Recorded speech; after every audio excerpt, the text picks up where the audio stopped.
Welcome back to Under Baobab Skies, our show about Africa's ancient past. Tonight, we journey to Timbuktu. Close your eyes and imagine the slow sweep of desert winds across the dunes of Mali. The horizon is a blur of shimmering heat, but beyond it rises a city made not of stone and steel, but of earth, wisdom, and words. Timbuktu, a name that drifts like smoke across history. A place whispered in markets, from Cairo to Marrakesh, from Lisbon to Istanbul. A city that carried knowledge as heavily as caravans carried salt. And yet, Timbuktu was not only a legend, it was a living place. Crowded alleys, barefoot children running errands, scribes hunched over parchment, merchants haggling beneath woven mats that barely shielded them from the sun. It was the hum of 1,000 tongues, each bringing news, gossip, and sacred verses. Let's pause here for a moment. The fire crackles softly, and we rest beneath the stars. In this moment, far from the city's clamor, we can hear the desert sighing tales into our dreams. Can you hear them? Ah, there's the tinkling of a desert star falling into the night. Come, let's make a wish upon its light. Perhaps for courage, for wisdom, or for a safe return to the bustling bazaars. Now, let's go. Back to the city. Back to Timbuktu. The sun dips below the dunes, painting the sky in hues of amber and rose. The call to prayer echoes, mingling with the laughter of street vendors and the murmur of the evening breeze. As darkness drapes itself over the city, the vibrant chaos of the marketplace begins to wind down. The last rays of sunlight retreat, leaving the star-studded expanse above us. As the moon ascends its throne, we find ourselves in the heart of the city, surrounded by the earthy scent of baked clay and the sweet fragrance of desert flowers carried on the wind. To our right stands the Sanka Mosque, its silhouette a stark reminder of the fading light. Before us stretches the bustling Dando Galiba market, its stalls now silent, their colorful wares taking on an eerie stillness in the moonlight. To our left, the Jingarabor Mosque stands tall, its minaret piercing the darkness like a beacon. In this moment, the weight of centuries seems to settle around us. The whispers of 1,000 stories carried on the desert winds. Each corner we turn, each shadow we pass, holds fragments of a rich history waiting to be uncovered. As we continue our exploration, the sound of distant drums reaches our ears, their rhythms echoing tales of a bygone era. The drums beckon us forward, promising glimpses into the soul of this ancient city. Guided by their enchanting beats, we move deeper into the labyrinthine streets of Timbuktu, eager to uncover the secrets that lie ahead. What stories will we find here in Timbuktu? What echoes of the past will resonate within the chambers of our hearts? Only time and the whispering sands of the desert will tell. Here in the bustling city of Timbuktu, nestled amidst the golden sands of Mali, we meet our first character, the young scribe, Mohammed al-Hassan. Born into a family of scholars, Mohammed has dedicated his life to the pursuit of knowledge, spending countless hours poring over ancient texts. Despite his thirst for learning, Mohammed struggles under the weight of his father's expectations. His father, a renowned scholar himself, had hoped that Mohammed would follow in his footsteps and become a respected teacher. However, Mohammed finds the pressure to live up to his father's legacy stifling, and he begins to question his chosen path. One scorching afternoon, as Mohammed sits hunched over a scroll, the rhythmic scrape of a bow and arrow cuts through the air. Startled, he looks up to see a group of Tuareg warriors practicing their archery skills in the courtyard of a nearby house. Among them is a young woman named Fatima, whose grace and skill captivate Mohammed. Intrigued by her presence, Mohammed finds himself drawn to the archery practice. hoping to catch another glimpse of Fatima. It is there that he meets Hassan, one of the Tuareg warriors, who notices Mohammed's fascination with the sport, recognizing Mohammed's thirst for adventure and change. Hassan extends an invitation for him to join the Tuareg on their next trading expedition to the fabled city of Walata. Overcome with wanderlust, Mohammed accepts the invitation, marking a pivotal point in his journey of self-discovery. Little does he know that this decision will lead him to uncover long-lost manuscripts and forgotten histories, ultimately shaping his destiny and forever changing his perception of the world. So it was in Timbuktu. The legends tell of a city built of gold and wisdom, of a place where the desert whispered its secrets to those who dared to listen. It was here that the Tuareg trader princes built their fortunes, shaping the desert's riches according to their whims. They are the Veil people, those free spirits who roamed the sands on camelback, their faces painted with indigo, their words as cryptic as the stars. Join us as we explore the intricate lives of these fascinating nomads, uncovering the secrets that define their culture, their traditions, and their enduring legacy. So it was in Timbuktu, a city where stories slept beneath the sands, and dreams soared as high as the dunes. Thank you for joining us on this journey through time. Don't forget to subscribe to our channel and tune in for more captivating tales from Africa's ancient past. Until then, may the wisdom of Timbuktu guide you, and may the spirit of adventure keep you forever curious. Timbuktu is one of our favorite cities in the world. Last year, we traveled there to learn about the city's history and to see how its ancient manuscripts survived the centuries. And what we discovered was so impressive that we couldn't fit everything into a single episode. So today, we're releasing this bonus segment as a kind of preview to our full episode, which will be coming soon. In it, we'll explore how this great city of knowledge was built, how its library became the largest in the world, and how it managed to preserve all of these amazing books. But before we get into that, let's go back to the beginning. When we think about Timbuktu, we imagine tall minarets against an orange sunset, bearded scholars debating theology, and dusty shelves laden with ancient books. But few of us know anything about the people who made that possible. We're going to start at the bottom of Timbuktu's intellectual ladder and work our way up, because even in paradise, someone has to do the grunt work. So, let's meet the Fawasta, the young apprentice.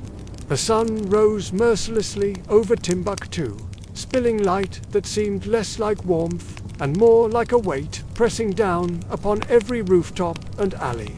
For the young scribes of this city of knowledge, dawn was not a gentle invitation to learning. It was a summons to labor. Ink-stained, back-aching, eye-straining labor that tested both mind and spirit. Most scribes began as apprentices, boys no older than 12, often sent by fathers who believed learning the Quran, Arabic, and law would bring honor to the family. These boys sat cross-legged on reed mats in open courtyards or cramped rooms, memorizing verses until their tongues felt dry as sand. The air itself was thick with dust, for Timbuktu's winds swept fine particles of the Sahara into every crevice.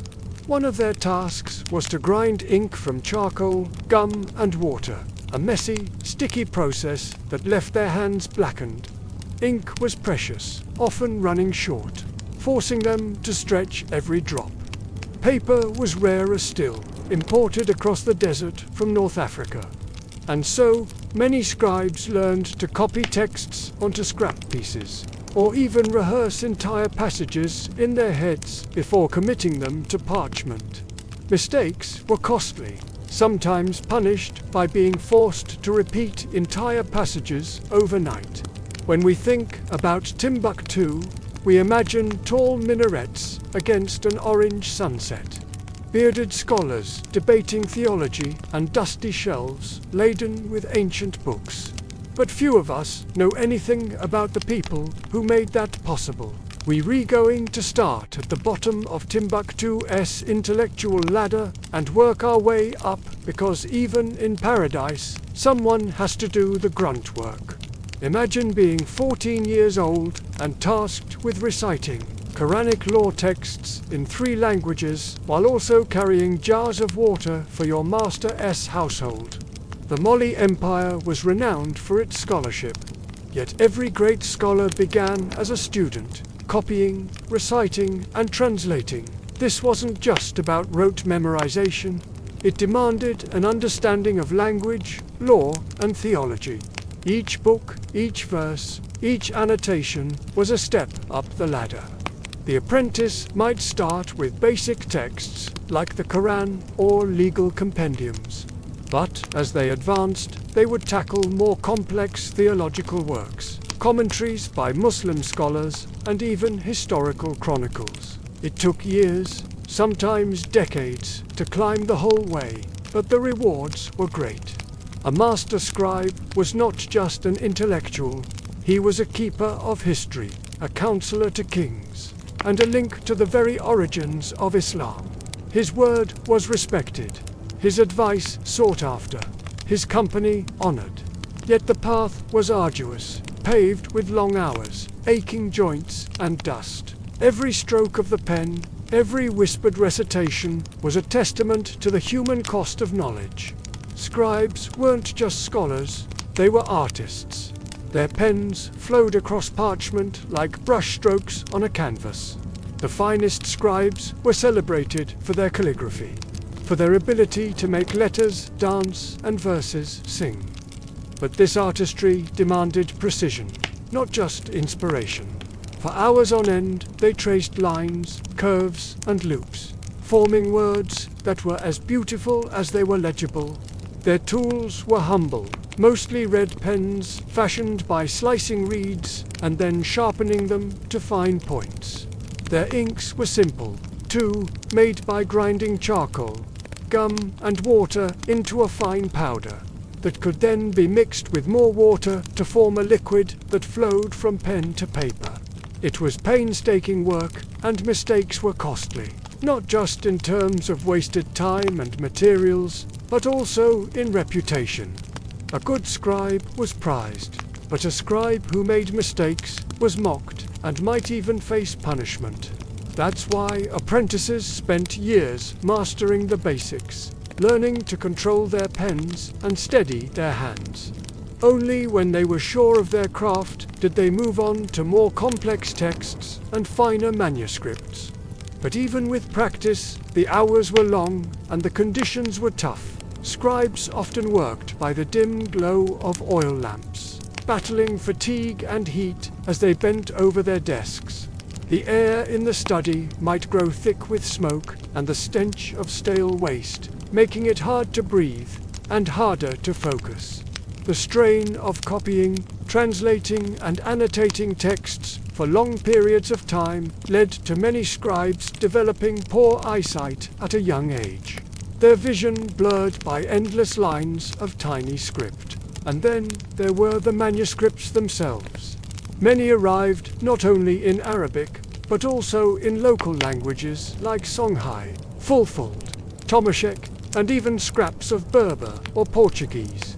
This meant that scribes had to not just read and copy, but also translate and annotate, all while keeping track of multiple languages and their variations. To top it all off, Timbuktu was a city on the edge of the Sahara, and the desert can be a harsh mistress. Sandstorms could sweep through without warning, filling lungs, coating manuscripts, and blotting out the light for hours. Scribes scrambled to cover books with cloths, coughing and choking as grit scratched at their eyes. Some texts were ruined, their ink blurred into black smudges. For a young scribe, such damage was both a material loss and a spiritual wound. Knowledge itself dissolving in the storm. We hope this gives you a glimpse of what life was like for a young scribe in Timbuktu. In our next episode, we'll follow the path of a young scribe as he climbs higher and higher, eventually leading him to the magnificent mosques and libraries that dot the city today. So let us go back now to the present day and talk about something a little closer to home. You know how frustrating it can be when you're trying to learn something new, whether it's a language, a skill, or a piece of software, and you just can't seem to grasp it no matter how hard you try. You feel like you're making progress, but then you hit a wall and suddenly you're stuck. It can be incredibly disheartening, but it doesn't have to be. The morning sun in Timbuktu rises over ochre-colored buildings, casting a soft light on the narrow streets where manuscripts line the walls. For a young scribe, the day begins before the call of the muezzin. Fingers stained with ink, eyes scanning fragile parchment, the work is endless. Sandstorms whisper against the mud brick walls, carrying the scent of the Niger River and the desert beyond. Each step in the market risks a collision with laden donkeys or the careless push of a merchant in a hurry. Memorizing texts in Arabic, Songhai and Tamazight is not a task for the faint of heart. Failure means embarrassment. Repetition is everything. Ink is precious. Shop a treasure end.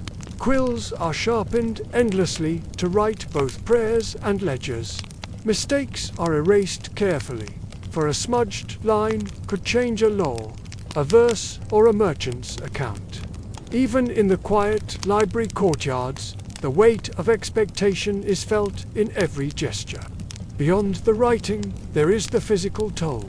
Sunburned arms, cracked lips, and the ever-present dust make concentration a challenge.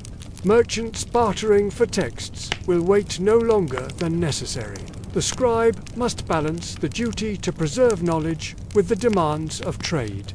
Stories of young scribes collapsing mid-work were not uncommon, whispered as cautionary tales. Respect the sun. Respect the scrolls. Respect your own body. The scribe's day is punctuated by visits from elders, masters of calligraphy, math, and astronomy. These teachers guide hands and minds, ensuring knowledge flows correctly through each generation. Lessons are taught with soft authority, patience woven into every sentence. One learns not just to write, but to see the patterns of stars and the rhythms of the desert, encoding cosmic understanding into a manuscript. Let's pause here for a moment. The fire crackles softly, and we rest beneath the stars. A young West African scribe dozes beside his manuscripts, dreaming perhaps of celestial maps or verses from the Koran. His breathing slows, then quickens. A smile touches his lips, as if in a dream he journeys across the Sahara on the back of a great bird, soaring towards the rising sun. Evenings are a quiet struggle. The ink must be stored carefully, manuscripts rolled or bound to avoid damage from sand or insects. The market slowly empties, but the work does not end. Letters must be copied, ledgers tallied, and prayers transcribed. Every manuscript is a bridge between the living and the past, a conversation with ancestors who once wrote the same words under the same sun. In this relentless rhythm, the young scribe learns endurance, patience, and humility. Each day is a rehearsal in resilience, and each line of ink carries the weight of history. To be a scribe in Timbuktu is to carry both the joy of knowledge and the exhaustion of a life that demands excellence in every moment. Now, let's continue. The morning mist has yet to lift from the great mosque as the muezzin's call echoes across Timbuktu. The young scribe, his day already begun, pauses in his work. For a moment, the faint light of dawn paints the courtyard in hues of blue and purple. He looks up from his manuscript, tracing the path of the rising sun with his eyes.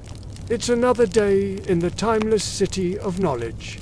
Another day of preserving history, one stroke of the quill at a time.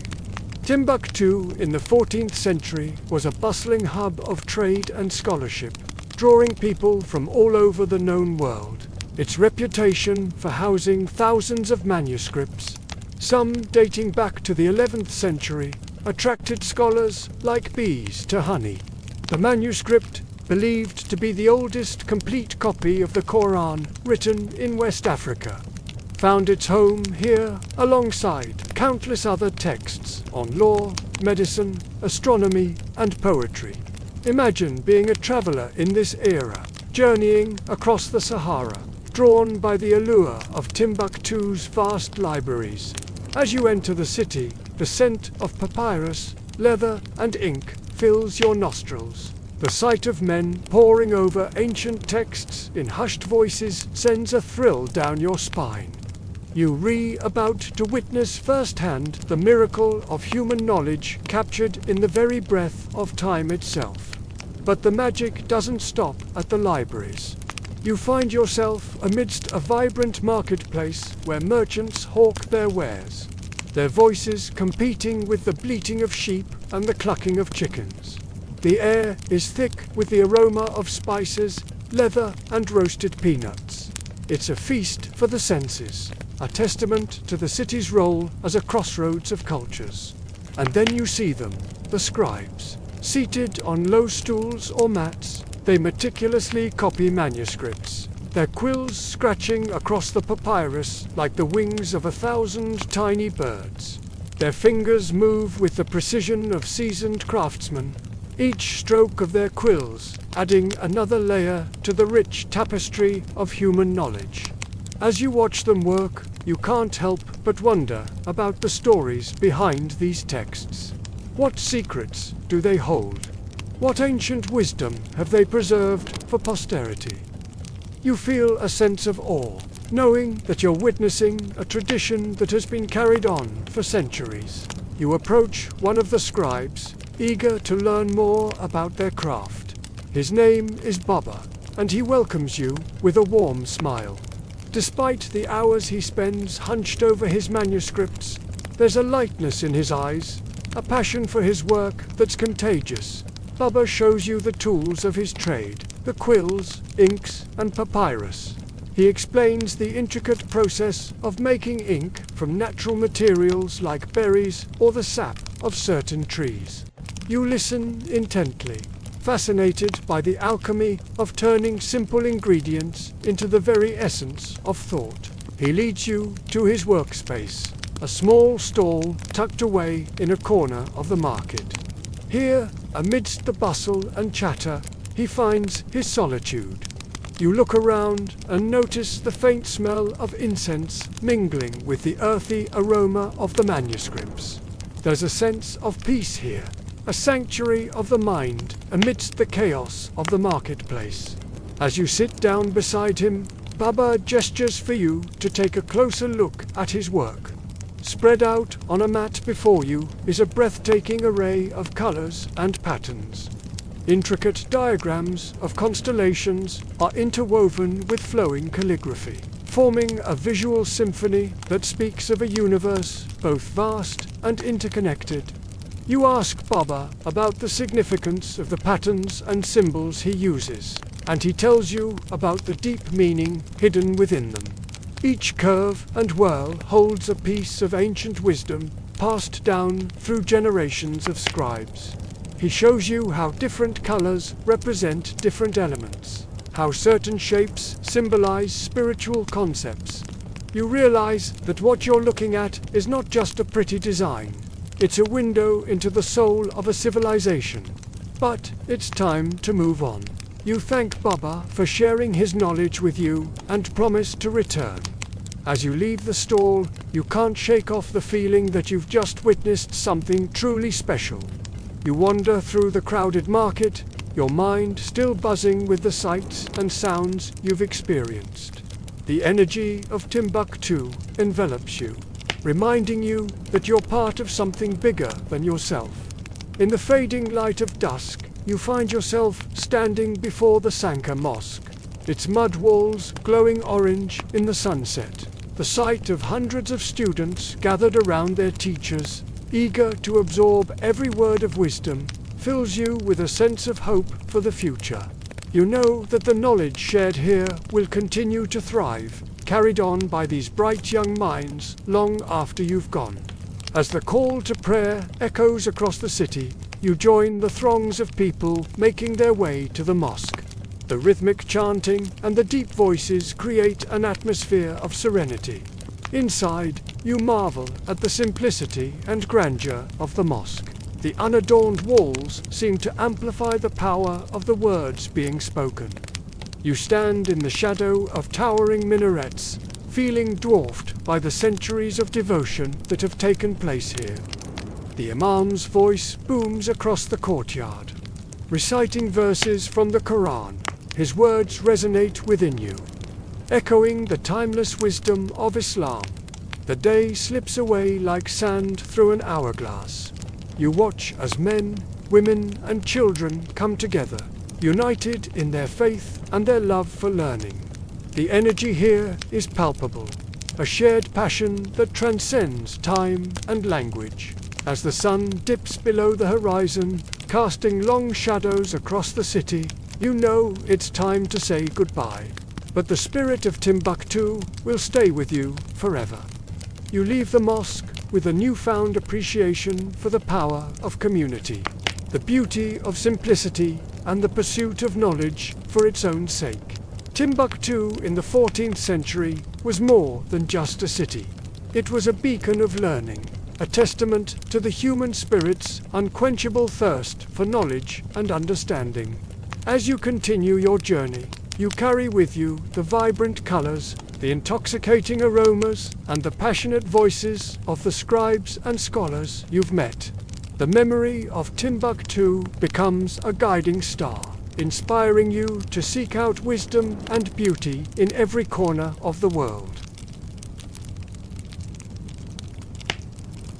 A long time ago, many years ago, the sun set over the Sahara Desert. It was just another day in the ancient city of Timbuktu. But tonight was different. The wind carried whispers of change, rustling through the tall grasses and whipping around the weathered mud houses. Tonight, a young man named Musa would sit alone, hunched over a small table in the flickering glow of an oil lamp. The air hung heavy with the scent of parchment and ink as he dipped his quill into a clay inkwell, each stroke of his writing brush adding another layer to the grand narrative that had unfolded over many years. In the old city, where the hustle and bustle of daily life slowly faded into the twilight hours, Musa found solace in the ancient texts, immersing himself in the timeless wisdom contained within their fragile pages. Around him, the market streets grew quiet, their vibrant colors muted in the gathering darkness. But within the sanctuary of his study, Musa felt a sense of peace settle upon him. He was surrounded by towering bookshelves, each shelf groaning under the weight of countless manuscripts bound in leather and adorned with intricate gold leaf designs. These weren't just books, they were portals to different worlds, windows into the minds of scholars who had lived and breathed knowledge centuries ago. As the night deepened, the oil lamp sputtered, casting dancing shadows that stretched and twisted across the walls. In the depths of these inky recesses, forgotten words seemed to stir, their silent echoes resonating with Musa's own thoughts. With every turn of the page, he felt a profound connection to those who had come before him, their presence enveloping him like a warm embrace. Each scribble was deliberate, precise, a testament to the dedication and patience required to preserve the written word. The tip of his quill skimmed across the rough, textured surface of the parchment, leaving behind graceful trails of black ink. With each stroke, he breathed life into the ancient script, making it his own. But as the hours slipped by, fatigue began to press down on him like a heavy cloak. His fingers ached from the constant movement, and the scent of ink once comforting, now stung his nostrils. The vastness of the knowledge he was entrusted to preserve suddenly felt like a burden. In moments of weakness, his mind would wander, seeking respite from the relentless demands of his craft. He thought of the bustling markets of Timbuktu, where merchants hawked their wares, and the air was thick with the aroma of spices and roasted meats. He imagined himself strolling through the crowded streets, joining in the lively banter and savoring the simple pleasures of companionship. But these moments of escape were fleeting. Reality would pull him back to his solitary table, reminding him of his sacred duty. With a deep breath, he would shake off the lethargy and return to his work. Time became a fluid thing, measured not in hours or days, but in the rhythm of his pen scratching against the parchment. The silence of the night was broken only by the gentle rustle of the pages as he turned them and the occasional cough that escaped his lips. For Musa, this nightly ritual wasn't just a means of preserving knowledge, it was a way of life. He saw himself as a humble servant of the written word, tasked with ensuring that the wisdom of his ancestors wouldn't be lost to the sands of time. He wasn't merely copying manuscripts. He was engaging in a dialogue across the ages, responding to the questions posed by scholars long gone and contributing his own insights to the ongoing conversation. Each page he filled was a testament to his unwavering commitment, a tangible representation of his existence in a world that often felt too big to understand. And as the night wore on, Musa found solace in the simplicity of his task. In the repetitive motions of dipping his quill into the inkwell and tracing the lines of the ancient script, he found a meditative state that allowed him to lose himself in the present moment. It was during these long nights of solitary work that Musa truly felt alive. In the quiet solitude, he discovered a strength within himself that he never knew existed. The physical toll of his labor was immense, but it was a sacrifice he was willing to make. His dedication to his craft was unwavering. If he faltered, not only would he bring shame upon himself, but also risk losing the trust of his master. To be dismissed by one's master was to be cast out from the only world he'd ever known, leaving him to fend for himself in a society that valued literacy and scholarship above all else. But it wasn't just the fear of losing his livelihood that kept Musa going. It was the belief that his work was a form of worship, a way of honoring the legacy of his ancestors and contributing to the advancement of knowledge. As the first rays of dawn began to peek over the horizon, painting the sky in hues of orange and purple, Musa's resolve only grew stronger. The approaching sunrise was more than just a natural phenomenon. It was a symbol of renewal, a reminder that with each new day came the opportunity to learn and grow. The dangers were not limited to the text. A careless flick of his wrist could send the oil lamp swaying, its flame licking too close to the dried ink and setting months of work ablaze. Sandstorms, too, could wreak havoc, sneaking in through the open windows and blurring the words beyond recognition. Even insects, those tiny crawlers that seemed so insignificant, could pose a threat, crawling between the fibers of the parchment and eating away at the fragile pages. For Musa and his fellow scribes, the struggle to preserve knowledge was a constant battle against the forces of nature and the passage of time itself. Despite the odds stacked against them, they persevered, driven by an insatiable thirst for learning and a deep sense of responsibility to those who had come before them. Each ink stroke, each careful annotation, was a testament to their unwavering dedication, and in the hushed silence of their chambers, they wove their magic, ensuring that the written word would endure for generations to come. But even in the darkest hours, there was beauty to be found. The starlight filtering through the open window, the gentle caress of the desert wind, and the camaraderie forged with fellow scribes who shared their passion for knowledge. In the heart of the desert, amidst the towering bookshelves and the flickering light of oil lamps, these young minds illuminated the world with their thirst for learning. As the night deepened, their spirits soared, carried aloft by the power of stories, the magic of words, and the enduring strength of the human spirit. As the cool desert night enveloped Timbuktu, a young scribe sat alone in the flickering light of an oil lamp, surrounded by the ghosts of words past.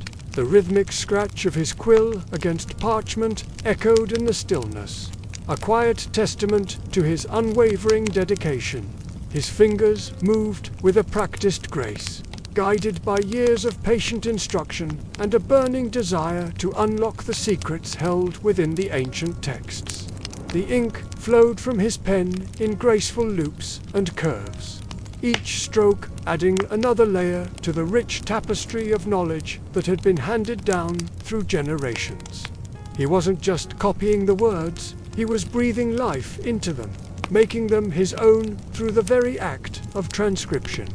With every line completed, he felt a surge of satisfaction, knowing that he was playing a vital role in preserving the written word, ensuring that the wisdom of ages past would not be lost to the sands of time. But as the hours slipped by, fatigue began to creep upon him. His shoulders slumped slightly, and his eyes, though still focused on the task at hand, held a hint of weariness. The endless rows of letters and numbers blurred together in a sea of black and white, testing his concentration and challenging his resolve. Yet he pressed on, driven by an inner strength born of necessity and a deep sense of purpose. For him, this was more than just a job. It was a way of life. He was a keeper of stories, a guardian of knowledge, and he wouldn't falter in his duty. In the quiet solitude of his chamber, he battled not only the physical toll of his labor, but also the constant threat of erasure. Each ink stroke was a victory against oblivion, each carefully annotated page a shield against the relentless march of time. The faintest flick of his wrist could send the precious manuscript crumbling into 1,000 pieces. A careless spill of ink could blot out entire verses, leaving gaping holes in the narrative. Even the whisper of wind, if left unchecked, could carry away the fragile pages, scattering them to the four winds. He worked with the precision of a warrior, his movements economical, his focus unwavering. For him, every word was a treasure to be safeguarded, every letter a piece of a vast and intricate puzzle. And as the night deepened, he became one with his craft. His body, though weary, found a strange comfort in the rhythmic repetition of his work. His mind, though fatigued, sharpened its focus to the finer points of grammar and syntax. And his spirit, though tested by the hours of solitude, found solace in the timeless wisdom contained within the pages.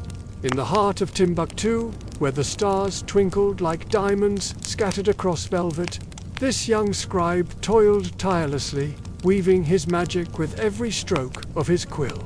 He was a humble servant of knowledge, an unsung hero of the written word, and his story, like countless others before him, was a testament to the enduring power of literacy and the unyielding spirit of those who dedicated their lives to the pursuit of wisdom.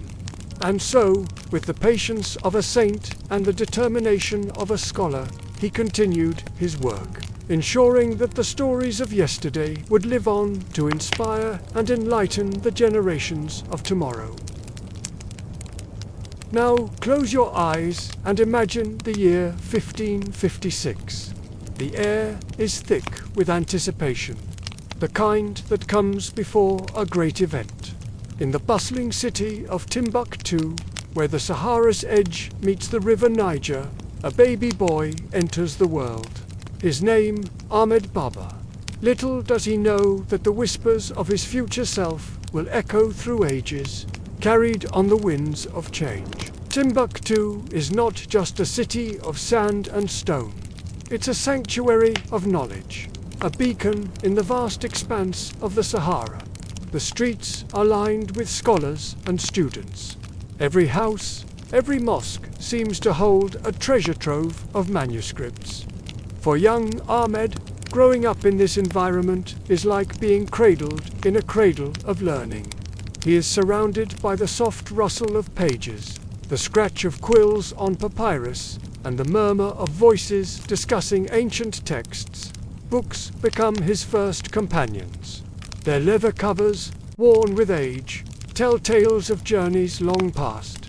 Their yellowed pages whisper stories of civilizations risen and fallen. The scent of ink and parchment seeps into his clothes, into his dreams, becoming a part of his very being.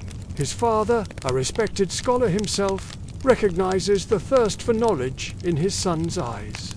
So begins Ahmed's journey into the labyrinth of books.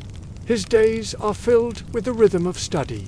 At dawn, as the sun paints the sky with hues of orange and pink, he sits cross-legged on a mat beside his father, reciting verses from the Quran.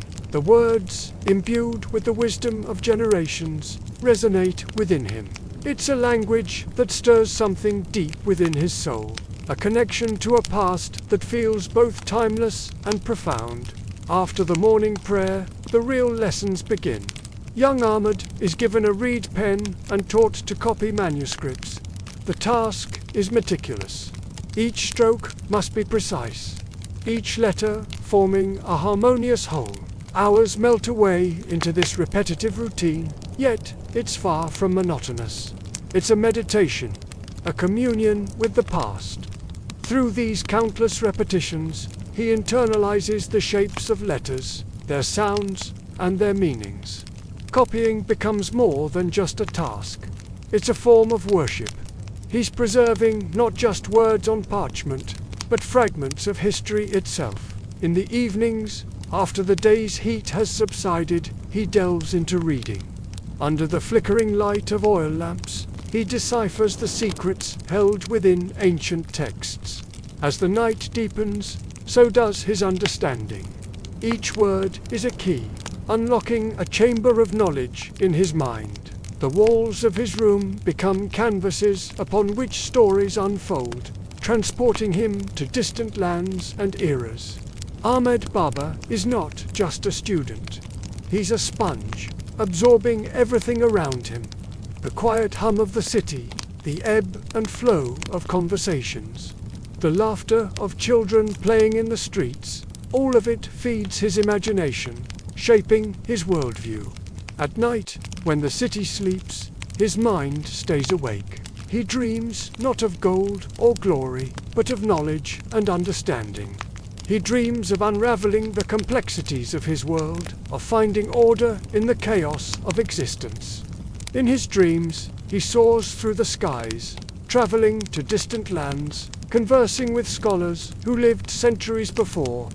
Each dream is a step on his path to greatness. However, Ahmed Baba's childhood is not a fairy tale. The harsh realities of life intrude even into this idyllic existence. Sandstorms ravaged the city, turning the sky a murky yellow and burying the streets in dust. The wind, playful during the day, becomes a raging beast at night, howling like a wounded animal. Then there are the ink droughts, when the supply runs dry and his father's face darkens with worry. These are not just natural disasters or supply shortages.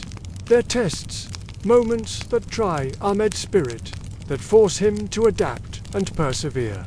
They teach him that life in Timbuktu is not just about the pursuit of knowledge. It's about resilience, adaptability, and most importantly, resourcefulness. As Ahmed grows older, the pressure mounts. In Timbuktu, scholarship is not a profession, it's a calling. It's an obligation passed down from one generation to the next. To be born into a scholarly family is to inherit a mantle, not just of knowledge, but of responsibility. By the time he's 10 years old, The expectations are enormous.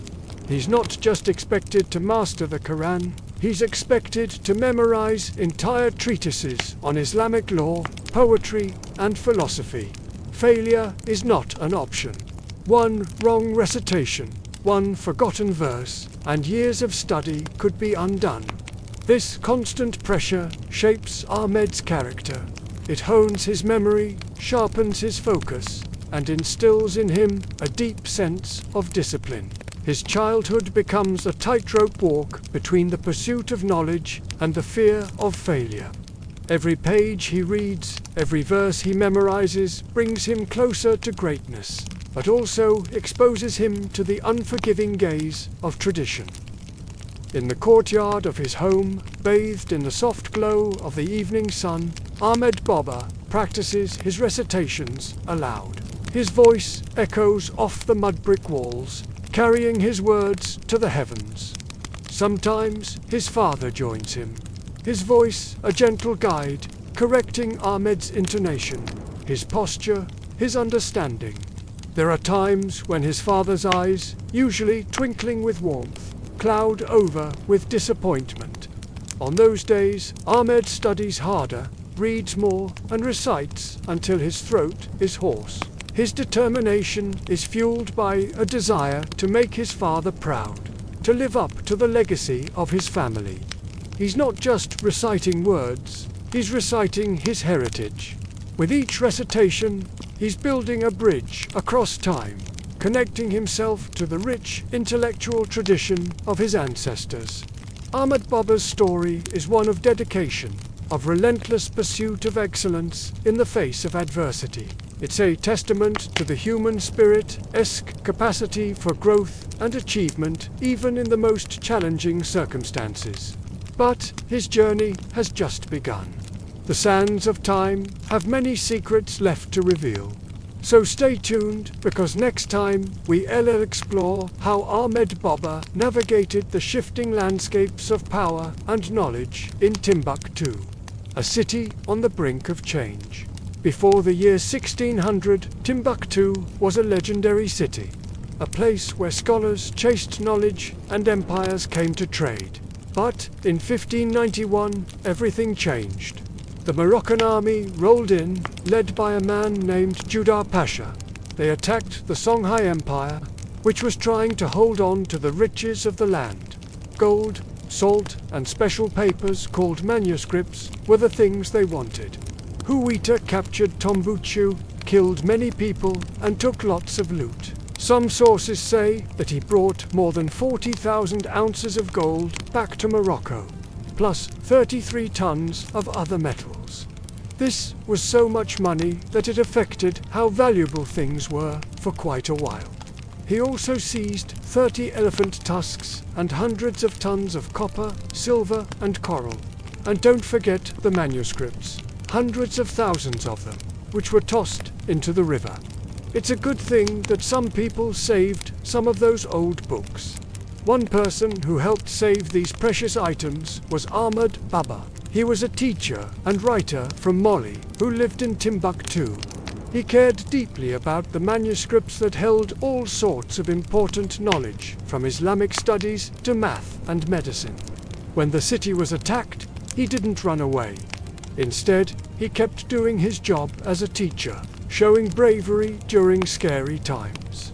He was respected by everyone. When things calmed down a bit, he started recording the history of what had happened. He wrote down names of those who had died, what had been stolen, and the journeys of those who had escaped. He also shared sad stories of how people lost their families and their property. His work reminds us of a time when Timbuktu went from being a prosperous city to facing hardship and loss. But let's go back to the beginning. If you've watched our earlier episodes, you already know that Ahmed Baba was a very smart guy. He loved learning and taught others in Timbuktu, a place known for its beautiful mosques and madrasas. It was a place where many scholars gathered. Ahmed Baba was an expert in Islam, had studied a lot, and could read and write in many languages. He was highly respected by both common people and rulers. He lived in a time when the world was changing fast. For instance, Portuguese ships had sailed around Africa to get to Asia, and Europeans were interested in getting African gold and other valuable goods. Timbuktu, with its gold and salt trade, became very important. People from Europe, North Africa, and the Middle East came here to buy things. One ruler who liked Timbuktu a lot was Askia Ishak II of the Songhai Empire. He encouraged learning and building mosques. Under his rule, Timbuktu got even more famous for its schools, judges, libraries and mosques. But sadly, Askia died in 1588 and things started to change. By the late 1500s, the sands of power were shifting. Morocco, armed with gunpowder and ambition, looked south across the Sahara. The wealth of Timbuktu, the gold, the salt, the manuscripts, was too tempting to resist. In 1591, the Moroccan invasion struck. Muskets clashed against spears. The Songhai Empire, guardians of the region, crumbled under the new weapons. Timbuktu, jewel of learning, fell into foreign hands. In this turmoil, Ahmed Baba's voice could not remain silent. He had always spoken with courage, and now he criticized the invaders openly. He denounced Moroccan rule as unjust and illegitimate. For a scholar whose words carried weight, this was dangerous. His books, his students, his influence, who made him a threat. And so, in 1594, Ahmed Baba was arrested. Imagine him a man of words, shackled like a criminal, his hands once stained with ink, now bound in chains. He was forced to leave behind the city that had nurtured him, his vast library, and his students. Carried northward, he was taken across the desert, each step dragging him farther from his home. The journey itself was a torment. The Sahara stretched endlessly, its heat merciless by day, its cold cruel by night. Ahmed Baba endured this exile with dignity, but the pain of loss cut deep. He later wrote of his grief at being separated from his beloved manuscripts, more than 1,600 volumes, each one a treasure of knowledge. To him, losing them was like losing pieces of his soul. In Morocco, Ahmed Baba was imprisoned in Marrakesh for a man used to the freedom of thought and the open exchange of ideas. The confinement was suffocating, yet even there, his spirit did not break. He continued to teach, to debate, and to write. His captors recognized his brilliance and, in time, allowed him a degree of scholarly activity. Students sought him out, even in exile, eager to learn from the great mind of Timbuktu. Years passed. Finally, in 1608, after long negotiations, Ahmed Baba was released. He returned southward, not to the same Timbuktu he had left, but to one scarred by invasion and decline. His library was gone, plundered, many of his peers had been scattered. But even in this loss, Ahmed Baba's determination did not waver. He resumed teaching, gathering what he could, rebuilding what knowledge had survived. He was now older, his hair streaked with grey, his skin etched with the wrinkles of time and hardship. But his eyes still held the shine of a scholar undimmed by adversity. He poured his experience and sorrow into his teachings, shaping a generation of minds that would rebuild the intellectual landscape of Timbuktu. His return was a beacon, drawing survivors out of hiding and encouraging them to piece together the remnants of their lives and their city. Together, they cleared the debris of war, brick by brick, book by book, and laughter by laughter, slowly turning the tide of despair into hope. It wasn't easy. Timbuktu wore the wounds of war like a badge of sorrow. Many had died, their bodies buried in mass graves near the mosque. Among them were two of Ahmed Baba's sons, victims of the war who had found their final resting place far from the comfort of family. Grief, a constant shadow, followed Ahmed Baba. He mourned not just for his personal losses, but for the city that had become a canvas of suffering. Yet, even in the depths of this sorrow, Ahmed Baba found purpose. He led the community in prayer and reflection, guiding them through rituals of healing and remembrance. He turned to the past, digging deep into history, seeking tales of resilience and recovery. He shared these stories, emphasizing that even in the darkest nights, the dawn would eventually break. Slowly, painstakingly, he rebuilt his library, gathering what he could, preserving what he could not. The city's heart began to mend, its people finding solace in the rhythm of daily life. The call to prayer, the bustle of the market, the laughter of children playing in the streets. Ahmed Baba's influence was pivotal. His unwavering commitment to education inspired the youth. He taught them not just to read and write, but to dream and hope, instilling in them a love for their city and its heritage. He saw in their eager faces the future of Timbuktu, a future that would honor the sacrifices of the past. As the years passed, Timbuktu's recovery was nothing short of miraculous. Its streets, once echoing with the sounds of war, now resonated with the energy of renewal. Trade routes that had been severed reconnected, bringing with them the rich tapestry of cultures and ideas. Timbuktu, though forever marked by its trials, had risen from the ashes stronger, wiser, more unified. Ahmed Baba, the man who had weathered the storm, became a symbol of this resilience. His life, a testament to the indomitable spirit of scholarship and the unwavering pursuit of knowledge. For Ahmed Baba, his journey was far from over. His story is not only about loss, but about the human spirit's ability to endure and rebuild. He faced persecution, exile, and grief, yet he never stopped believing in the power of learning. His life serves as a reminder that even when darkness seems all-consuming, the light of knowledge can guide us through.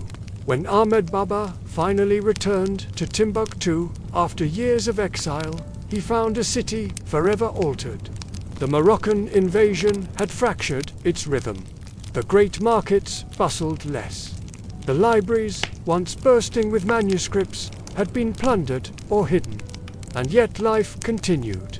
People still gathered in mosques. Children still recited verses by lantern light. Knowledge did not vanish. It simply became harder to protect. For Ahmed Baba, the return was bittersweet. He mourned the loss of his 1,600 manuscripts, his life's collection. To him, they were not mere possessions, but living companions. Yet he refused to sink into despair. He threw himself back into teaching, drawing students to him like moths to fire. His home became a new kind of school, a place where memory replaced missing books and where words carried the weight of entire libraries. CapCut Prompt, a small study in Timbuktu with earthen walls, students sitting cross-legged around Ahmed Baba, who gestures calmly as he recites from memory, oil lamps flickering in the dim room. Ahmed Baba's writings, after his return, reveal a man determined to preserve dignity. He composed treatises on Islamic law, history, and ethics. He debated questions of faith, justice, and learning. His works spread across West Africa, carried by traders and scholars alike. Even without his library, he became a library himself, an embodied archive of Timbuktu's intellectual tradition. He also carried a sharp awareness of identity. To Ahmed Baba, being a scholar of Timbuktu was not only about books, it was about asserting that African knowledge mattered. He resisted the idea that wisdom flowed only from the north, from Cairo or Marrakesh. In his voice, Timbuktu itself stood proud, a city of ink and sand, unbowed despite conquest. CapCut Prompt, an African scholar's hand writing with reed pen on parchment, the script in Arabic calligraphy, while manuscripts are stacked in woven chests nearby. By the time of his death in 1627, Ahmed Baba was revered not only as a teacher but as a symbol. His grave in Timbuktu became a site of memory, a reminder that knowledge survives even when empires fall. Generations after him still cited his works. His name was invoked in classrooms, his resilience admired in sermons, his defiance remembered by scholars who too lived under shifting powers. But perhaps the most enduring part of his legacy lies in what he taught by example, that the love of learning is itself a form of resistance. Chains could not silence him, exile could not erase him, even loss could not strip him of purpose. His life whispered a truth that still matters today, that to guard a book, to pass on an idea, to teach a single student, is to keep the fire of knowledge alive. CapCut prompt. Tomb of Ahmed Baba in Timbuktu under a quiet desert sky. A simple structure of mud brick, with the moonlight casting long shadows across the sand. Centuries later, when new threats emerge, colonial powers, modern wars, extremist violence, the people of Timbuktu followed Ahmed Baba's path. They hid manuscripts in trunks, buried them in the sand, smuggled them through the night to safer villages. It was as if his spirit still guided them, urging them to preserve what could not be replaced. His legacy lived not just in words but in actions, in the stubborn, quiet courage of preservation. Today, Ahmed Baba's name graces an institute in Timbuktu dedicated to manuscripts. It stands as both a tribute and a continuation of his mission. Thousands of works remain protected there, evidence that despite centuries of turmoil, the city of scholars still breathes. CapCut prompt. Modern image of the Ahmed Baba Institute in Timbuktu. Local archivists in traditional West African attire carefully handling manuscripts wrapped in cloth. Perhaps you've noticed that this story is different from those we've told before. We haven't focused on kingdoms or conquerors, gold or battles. Instead, we've centered the story around books, knowledge, and the quiet courage of those who protect them. This might seem like a small shift in focus, but it's actually a big deal. You see, most stories about Africa start with the explorers arriving in the 1400s. They came seeking gold. And that's how our stories began, with gold. The explorers would brag about their discoveries, claiming lands and resources for their kings. But they rarely told the stories of the people already there, the ones who had lived there for generations, building schools and libraries, writing histories and poems.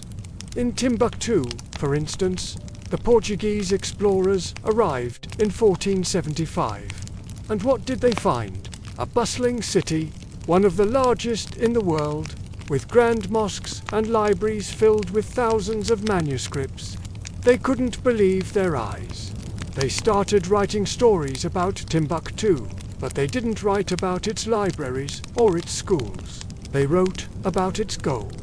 They labeled Timbuktu the Mecca of the blacks, trying to erase its unique culture and history by comparing it to a place thousands of miles away.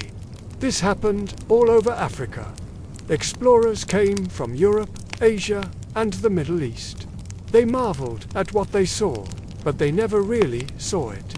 They took everything they found and labeled it as exotic or savage, anything but what it actually was. They didn't care that Timbuktu was a city of scholars. They didn't care that Ghana was rich in culture and history. They didn't care that Mali was ruled by an intelligent queen. All they cared about was taking stuff back home. And so the story of Africa became a story of riches and rulers, explorers and empires. But there was so much more to African history than that. There was the everyday life of ordinary people. There was the knowledge and wisdom of generations of scholars. There was the creativity and innovation of artists, scientists, and storytellers. In the heart of the Sahara Desert lies a city that has long been known as the City of 33,000 Saints. This is the legendary city of Timbuktu, and today we will be exploring a lesser-known aspect of this historic city. We will be discussing its most valuable resource, which was not gold or salt, but knowledge. The story of Timbuktu is deeply intertwined with Islam, which arrived in the region around the 11th century. Over the years, Timbuktu evolved into a significant center of Islamic learning, attracting scholars and students from across the known world. At the height of its power, between the 15th and 17th centuries, Timbuktu boasted three renowned universities: Sankarea, the Jama, and the Hasawatanawa. These institutions became hubs of intellectual activity, with students studying subjects like theology, law, mathematics, astronomy, and medicine. Now, what if I told you there's another side to this tale? Imagine if I told you that beyond the grand mosques and the majestic universities, knowledge thrived in the most unexpected places, right under the noses of looters and invaders. That's right, we're talking about the secret, hidden libraries of Timbuktu. In the hot, dry city of Timbuktu, tucked away in its narrow streets, knowledge wasn't just out in the open, in the main squares or grand mosques. Much of it slept quietly inside family homes. Through generations, families had preserved priceless manuscripts, passing them down from parents to children. These weren't just books. They were memories, beliefs, and identities bound in leather covers. When you entered someone's house in Timbuktu, you weren't just stepping into a building. You were entering a sanctuary of words. Among the tall mud walls and thatched roofs, there would often be a special room or chest containing old books and scrolls. These private collections held all kinds of knowledge, from religious teachings to stories about local history. Some books had detailed records of births, deaths, and important events in the family, going back many years. Others had medical recipes or instructions on how to perform religious ceremonies. In one home, a family might have books with teachings from Muslim scholars, while in another you'd find books on traditional African beliefs and customs. These family libraries were incredibly valuable, but they weren't kept for show. They were used regularly. Imagine sitting with an old, wise man in his home as he reads books that have been in his family for hundreds of years. You would feel like you were connecting with your ancestors and learning secrets that have been passed down for generations. Now, let me tell you a bit more about what kind of books these were. Some of them contained religious texts, commentaries on the Quran, rules of Islamic law, and books about how to pray. Others held records of astronomy, medicine, poetry, and trade. To a family, these were treasures as valuable as gold dust or salt. Imagine finding a book that belonged to your great-great-grandfather and seeing his notes written in the margins. You would realize that you're holding a piece of your family's history in your hands. These family libraries weren't just about collecting books, they were about preserving knowledge and traditions. Protecting these books meant protecting their heritage. So, as the centuries passed and Timbuktu faced many challenges, these ordinary people saw themselves as guardians of their ancestors' knowledge. They carefully hid and passed down the books, ensuring that their stories and teachings survived. Imagine a young boy sitting at the feet of his grandfather, listening intently as the old man reads stories from ancient books. The boy's eyes are wide with wonder as he learns about his family's history and culture. He asks questions, and his grandfather's voice booms with wisdom and experience. As the sun sets, casting long shadows across the room, the boy feels a sense of pride and belonging, knowing that he is part of a rich heritage that has been passed down through generations. But wait, there's more to the story. These libraries were never static. Each generation added their own hand. In the margins, you would see scribbled notes, corrections, or even prayers. For example, a scholar might leave a comment in the margin of a medical text. This recipe helped ease a fever during the summer of scarcity. They would write. Another might pen a poem alongside a legal ruling.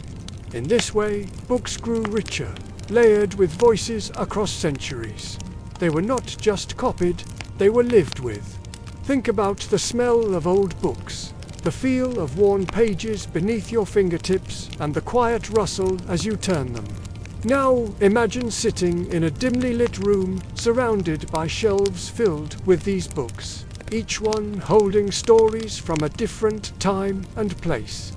It's like traveling through time, exploring different worlds and discovering lost voices. Many of these books may seem fragile to us, written on parchment with faded ink, but to Timbuktu's people, they were vessels of eternity. Their survival mattered more than their beauty. They were hidden in rafters, carried on camelback, sealed in jars beneath the sand whenever war or drought threatened.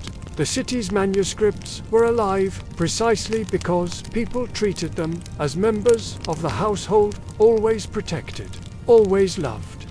Oh, to hold a book from Timbuktu in your hands, feeling its weight and heft, knowing that it held stories for generations. However, life wasn't always easy for these hidden libraries. When danger came to Timbuktu, families had to take secret measures to protect their precious books.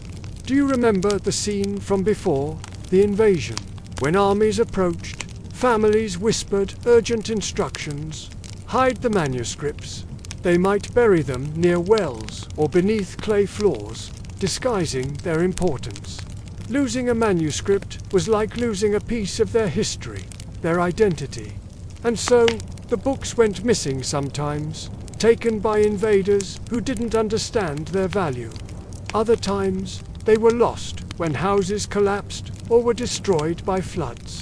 Imagine a family hiding their books, wrapping them in cloth and burying them under the floor of their house. As the ground is filled in, the books are safe from prying eyes, hidden beneath the very floor they walk on. It's a race against time, a desperate attempt to save their precious knowledge from destruction. Yet, despite these challenges, the libraries endured, surviving for centuries in the face of war and changing times. Sometimes, entire collections traveled when traders or scholars moved from Timbuktu. Some returned, but others vanished into far-off cities, leaving behind echoes of their former lives. A book that began its journey in Timbuktu might resurface centuries later in Morocco, Spain, or Turkey, carrying a piece of Timbuktu's soul wherever it went. Think about the journeys these books must have taken over the years, the different hands they've passed through, and the stories they could tell if they could speak. And now, dear viewer, we come to the end of our exploration of the hidden libraries of Timbuktu. What do you think? How does it feel to know that these secret libraries existed, holding generations of knowledge and traditions? If you were a resident of Timbuktu, where would you hide your most valuable books? And what would you do to protect them from harm? It's moments like these that remind us why our work matters. Sharing stories like this helps keep cultural heritage alive. We believe that everyone deserves to know about amazing places like Timbuktu and the people who made them special. Your support means that more people will discover these hidden histories and learn about the fascinating world around them. It's day 146 of my 500-day journey around the world. Today is a very special day. Not only are we in beautiful Badagry, a city that played a key role in the transatlantic slave trade, but I get to talk about one of my favorite things in the entire world: African star maps. In Timbuktu's great libraries, among the many codices that spoke of law or trade or religion, there were some that carried the stars. Under a sky full of wandering lights, Malian scholars had drawn constellations in careful ink, mapping the movements of the heavens across the desert night. They tracked the paths of comets and shooting stars, catalogued the phases of the moon and the positions of the planets, and charted the paths of the sun and seasons. And the strange thing is that none of these astronomical tables or diagrams or star charts were idle sketches. Every stroke of the pen served a purpose. They were used to guide journeys across the Sahara, to shape calendars for the harvests and festivals, and to inform rituals that kept the world in balance. For the people of Timbuktu, the heavens were as much a text as any manuscript. Now, what I'm going to do for the next few minutes is show you some of the contents of these manuscripts. I'm going to read you some extracts from the oldest surviving African book on astronomy.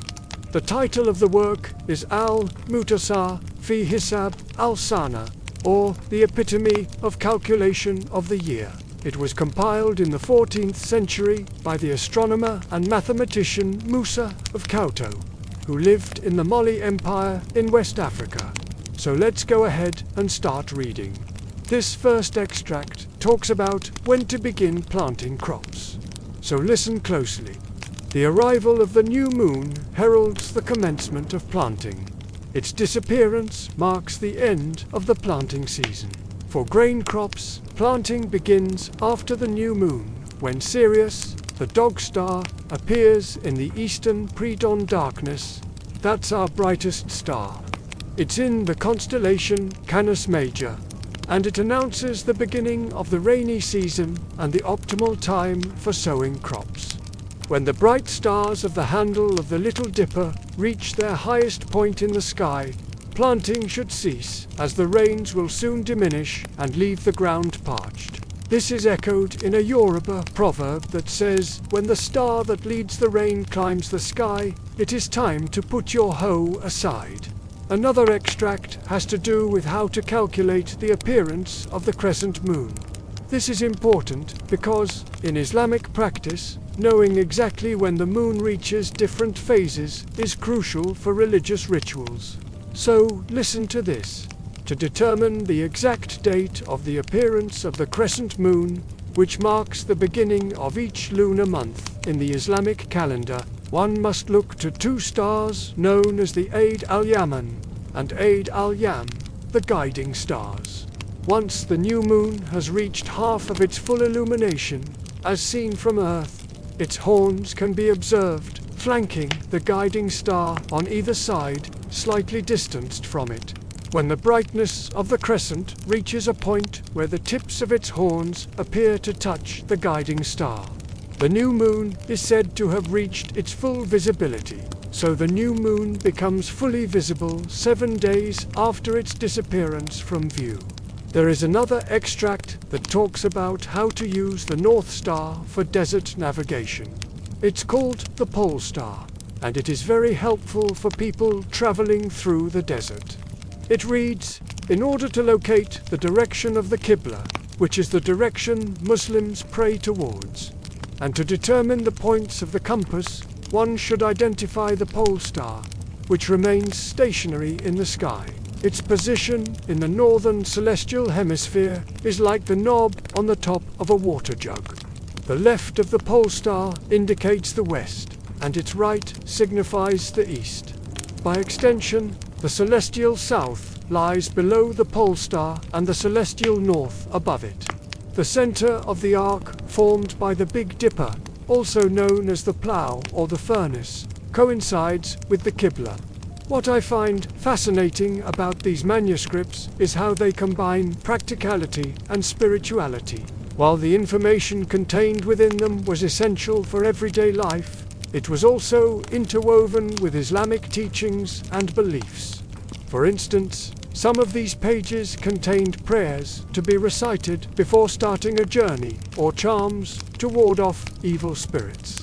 I think for the people of Timbuktu, the sky wasn't just a scientific marvel, it was also a reflection of divine order and beauty. Let me show you a couple of examples. This one comes from the same book I've been quoting from. It explains how to orient oneself according to the rising and setting of certain stars. Listen to this. When the bright stars of the Big Dipper rise in the east, the direction of the rising sun aligns with the Kaaba. When the bright stars of the Little Dipper set in the west, the direction of the setting sun also aligns with the Kaaba. When the bright star of the Plough reaches the zenith or highest point directly overhead, Mecca is located to its south.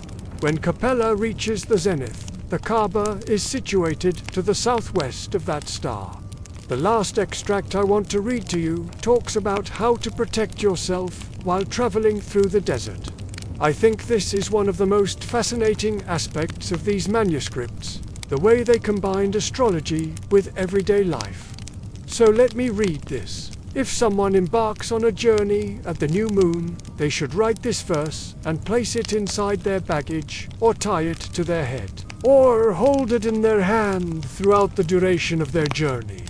Jalatif, Jalatif, Jamuksitin, Jalatif, O Allah, you are the most generous, most just. Help me against everything that may befall me, and grant me ease in my journey. It's important to note that not all astronomers adhered strictly to Islamic principles. Some ventured into astrology and the prediction of human affairs based on celestial alignments.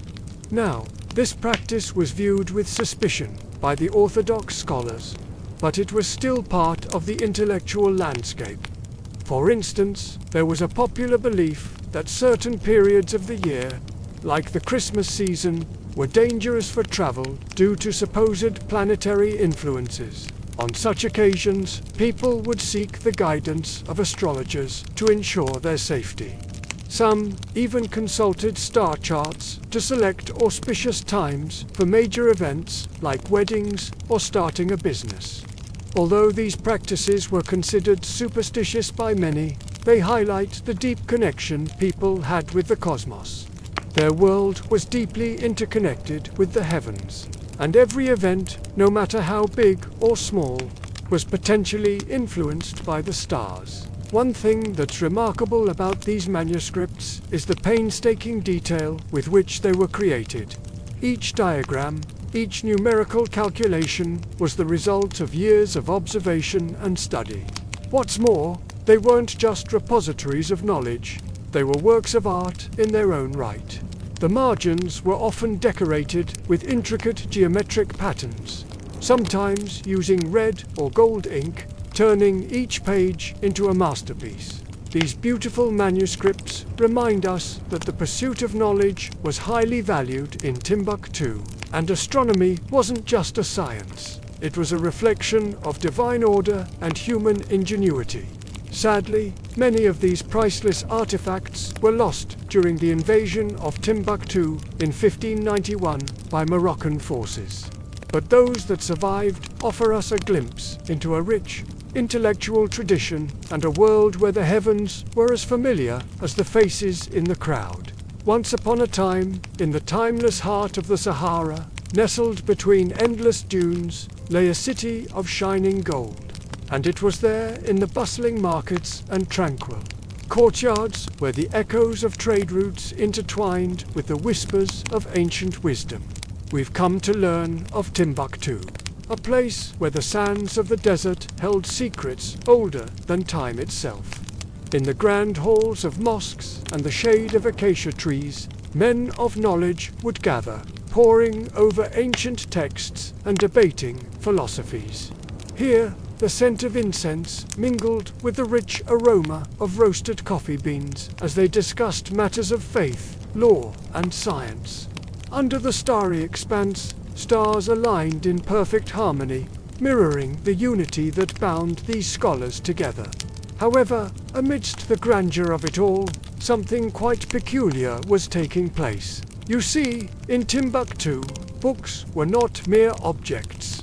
They were revered as ancestors, vessels carrying the spirits of their creators. To own a manuscript was to hold a piece of one's family honor, a tangible testament to knowledge passed down through generations. Each book was a silent sentinel, standing guard over stories that had echoed through time, serving as both a chronicle of the past and a guide for the present. Now, as we delve deeper into this mesmerizing tale, we find ourselves transported to the intimate corners of Malian homes. Here, within the cool depths of mud brick homes, nestled in secluded corners, lay wooden chests, each serving as a portal to the past. Some households kept their precious manuscripts hidden beneath woven mats or inside clay jars, sealed tight against the desert dust. While these hiding places may have appeared unremarkable from the outside, to those within, each chest was akin to a treasure trove, safeguarding invaluable possessions. And what treasures they held within: manuscripts filled with sermons, poems, legal opinions, and family genealogies, each page whispering tales of bygone eras.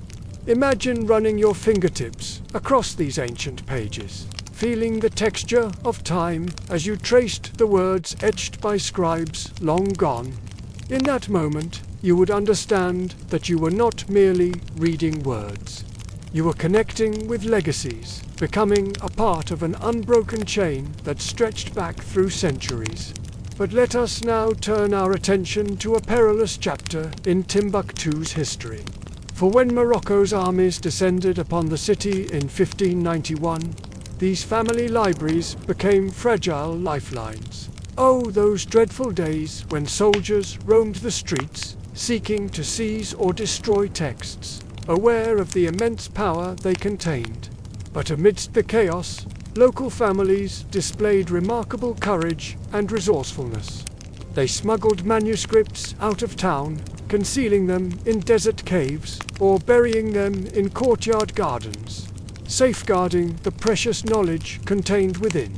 It was a harrowing time, a test of resilience. Yet, in the face of adversity, the people of Timbuktu stood firm, determined to preserve their cultural heritage. Imagine the heart-pounding moments as families hastily hid their most prized possessions, their hands trembling with a mixture of fear and determination. They knew that each book, each scroll held not just words, but the essence of their community's identity. Over time, this culture of guardianship grew, becoming deeply ingrained in the fabric of society. Fathers imparted the sacred duty of manuscript preservation to their sons, teaching them the art of wrapping precious pages in protective cloth to shield them from the relentless desert dust.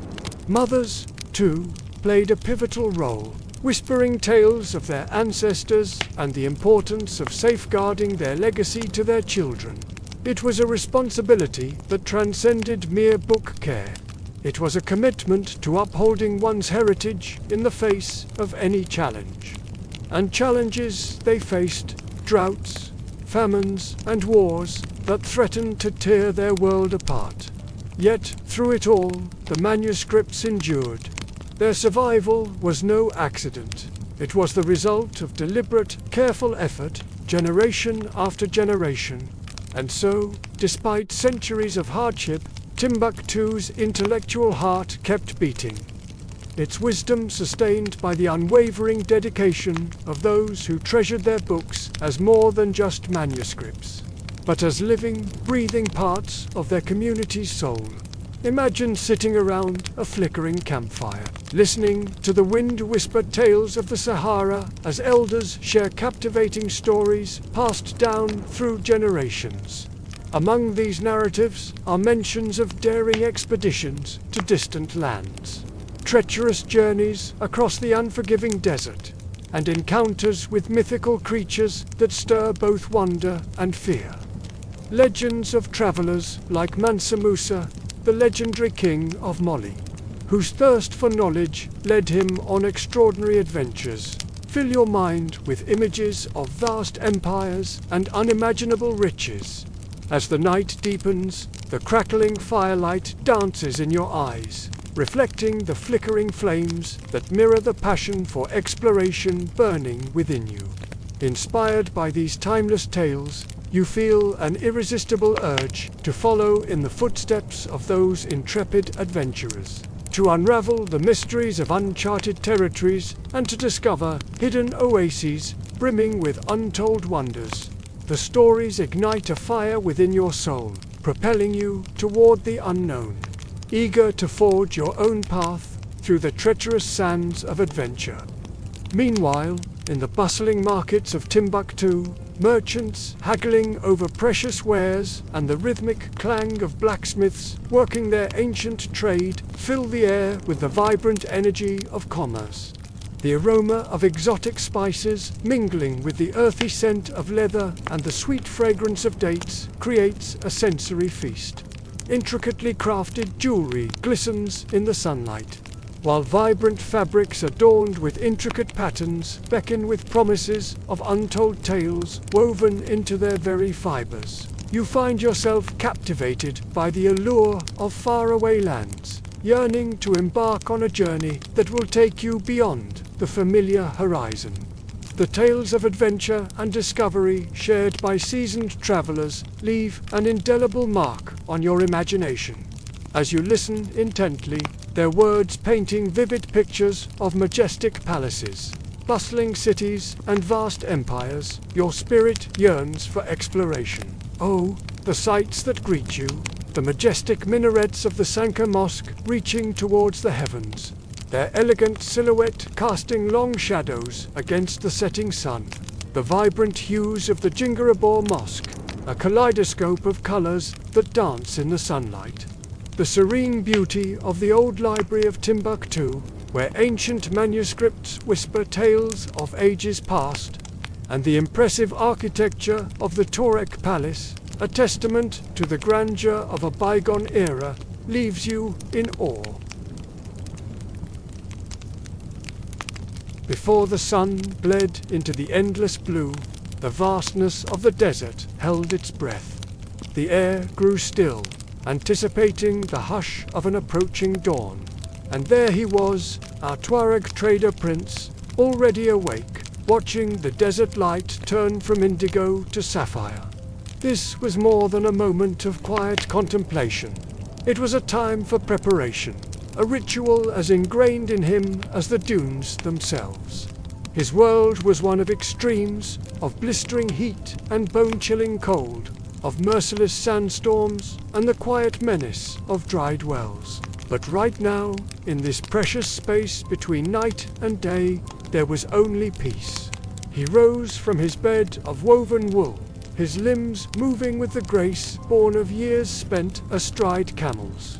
His robes, dyed in the deepest indigo, were not merely garments. They were a declaration, a statement of his status and wealth. To wear this color so boldly was to tell the world, I am a son of the desert, and my riches flow like the endless sands. The early hours belonged to the desert and to solitude, while the rest of the world slumbered. He washed his face and hands with water drawn from clay jars, each movement precise and deliberate. It wasn't just a cleansing ritual, it was a way of honoring the gifts of water and earth that sustained him.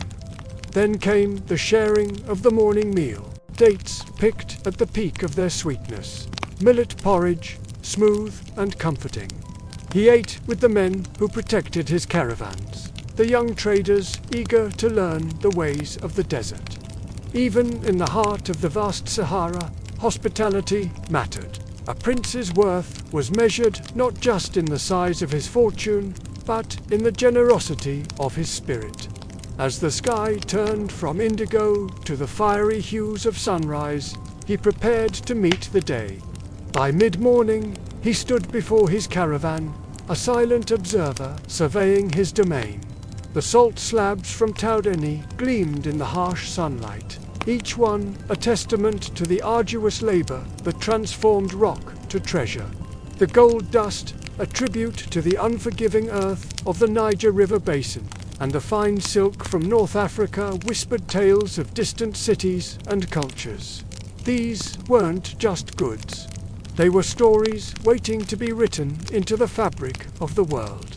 He turned to the weathered faces of his caravan masters, their eyes reflecting the wisdom of countless journeys.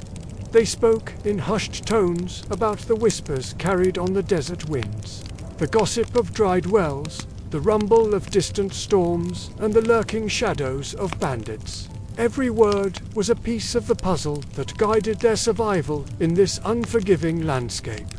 The journey began, the camels lumbering forward, their rhythmic steps a familiar cadence in the vast emptiness. The sun beat down, turning the desert into a shimmering sea of gold. Time, too, seemed to stretch endlessly, broken only by the occasional cry of a bird or the rustle of wind through the dunes. But he was not one to surrender to the harshness of the desert.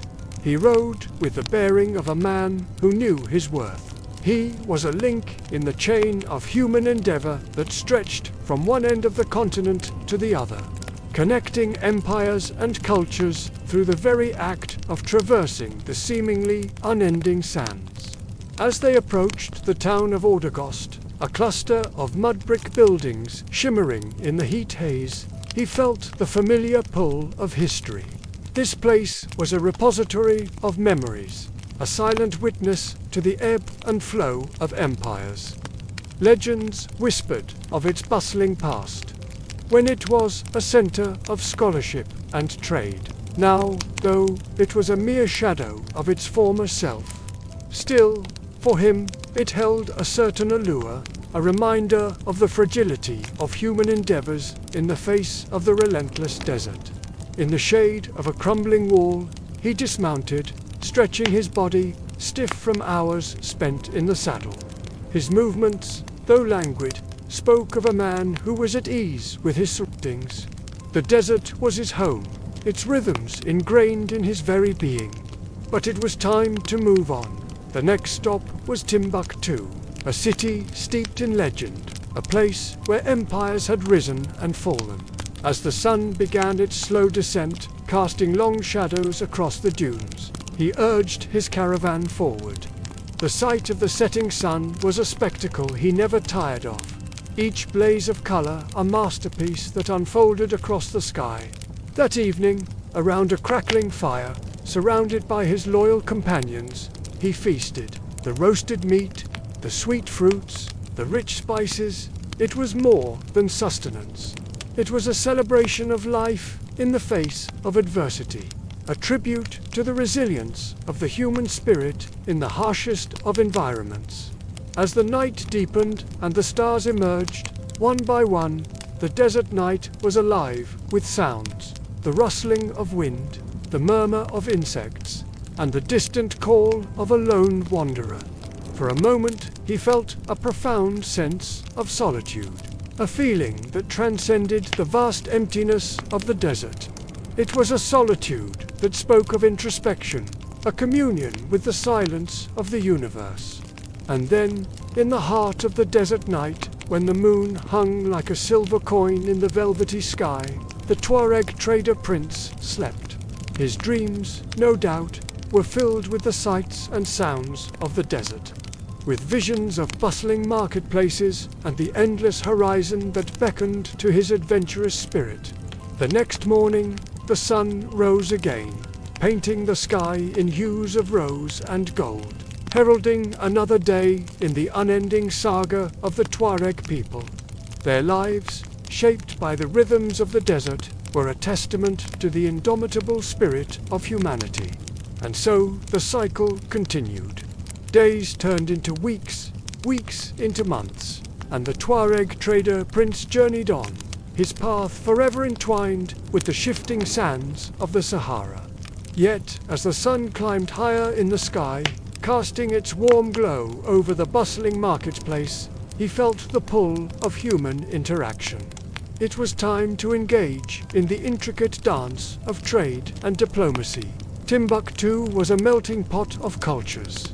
The air buzzed with the languages of merchants from distant lands, the lilting Arabic, the resonant Songhai, the melodic Fulani, and the earthy Bombara. He navigated through the maze of alleys with the ease of someone who had traversed these paths countless times. Each vendor he passed had a story to tell, a tale woven into the fabric of their wares. The griot with his talking drum, the jeweler with his intricate silver filigree, the leather worker with his tooled hides. He listened patiently, appreciating the art and the stories behind each craft. And then he came upon a group of fellow Tuareg, their faces weathered by the sun, their bodies adorned with the indigo tattoos that signified their lineage. They were traders like him, but their wares were different, reflecting the diverse tastes of their clientele. He greeted them warmly, for in this vast desert kingdom, camaraderie was essential. They exchanged news, discussing the vagaries of the trade, the changing winds of fortune, and the latest arrivals from distant cities. As the sun reached its zenith, he sought the shade of a mud brick arcade, its baked clay offering some respite from the heat. Here, deals were struck, fortunes made and lost. He watched intently, his keen eyes missing nothing. The subtle shift in a merchant's voice, the glint of avarice in someone's eyes, the slight tremor in a hand that betrayed nervousness. He understood that in this arena of trade, appearances could be deceiving. One had to be as sharp as the desert wind, as patient as the dunes themselves. Finally, when the sun began its slow retreat, casting long shadows across the marketplace, he made his presence known. He strode forward, his head held high, his indigo robes billowing in the evening breeze. His arrival caused a stir. Merchants stopped haggling, vendors paused their storytelling, and all eyes turned to him. For in this moment, he was not just a trader prince, he was a symbol of wealth, power, and the endless mysteries of the desert. As the crowd parted before him, he felt a surge of pride. He was a link in a chain that connected the empires of the north and the south, a carrier of ideas and goods that defied the boundaries of the Sahara. The marketplace of Timbuktu was more than a place of trade. It was a stage where power revealed itself through objects, fabrics, and whispered agreements. When a Tuareg trader, prince, or wealthy merchant entered, people noticed not just his presence, but the ripple it created. The clink of coins, the flash of indigo cloth, the camels waiting with loads of salt and ivory ore were signals of authority. Wealth here was layered. Salt, hewn from the distant mines of Taudini, was stacked like stone bricks, its white gleam catching the desert sun. A single slab could equal a servant's yearly wage. Gold, meanwhile, was measured not in coins, but in dust, carefully weighed on scales small enough to fit in the palm of a hand. To possess both salt and gold was to command the lifeblood of empires.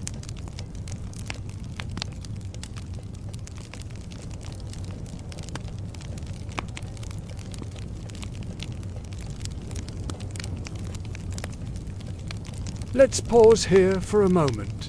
The fire crackles softly, and we rest beneath the stars. But true power lay beyond the obvious. The silk that shimmered under Timbuktu's sun had traveled across deserts and seas, carried by caravans from North Africa and ships from distant Persia and India. To where silk was, to declare one's access to worlds beyond the horizon. Yet with every bolt of fabric came secrets. The names of caravan leaders, the routes safe from bandits, the wells still holding water. Information, more than gold, could save or destroy fortunes. Manuscripts, too, moved quietly among traders. Some contained Quranic commentaries, others astronomy, poetry, or medicine. For the prince, acquiring such books was not only an intellectual treasure, but a mark of prestige. A single manuscript, copied by skilled scribes, could be worth more than silk or ivory.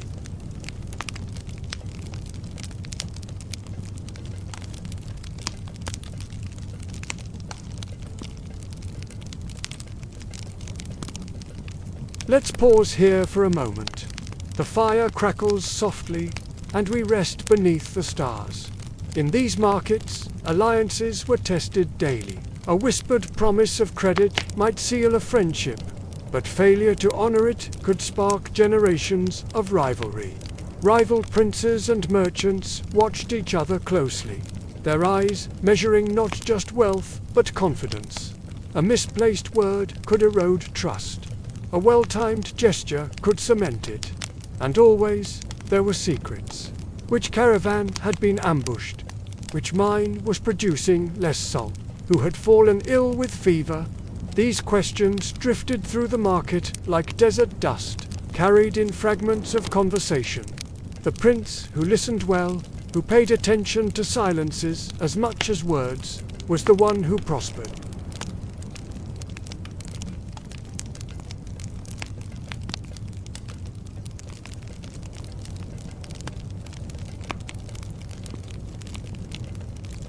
Let's pause here for a moment.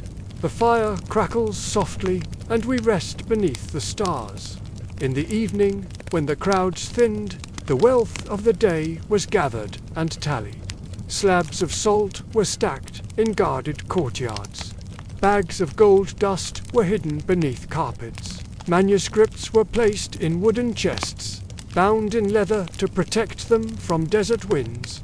The prince's scribes sat with reed pens, recording the day's exchanges, every digit and detail a safeguard against dispute. As the stars brightened above Timbuktu, wealth became more than goods, it became a story. Merchants told tales of caravans stretching like rivers across the desert, of silks shimmering like moonlight, of manuscripts heavy with wisdom. The prince, reclining in his indigo robes, listened with quiet satisfaction. For he knew that tomorrow the markets would begin again, and with them the endless balancing of silk, salt, and secrets.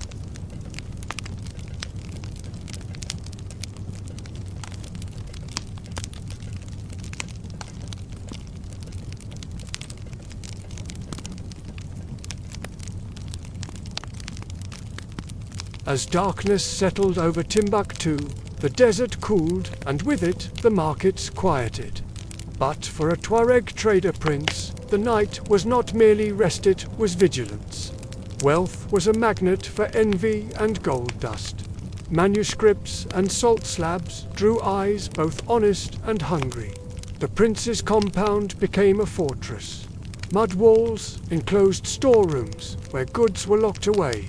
Armed guards sat by the entrance, their spears catching the glow of lanterns. Inside, the family gathered, wives preparing evening meals of millet and dates, children listening to stories, elders murmuring prayers for protection. Night was as much about keeping wealth safe as it was about enjoying it.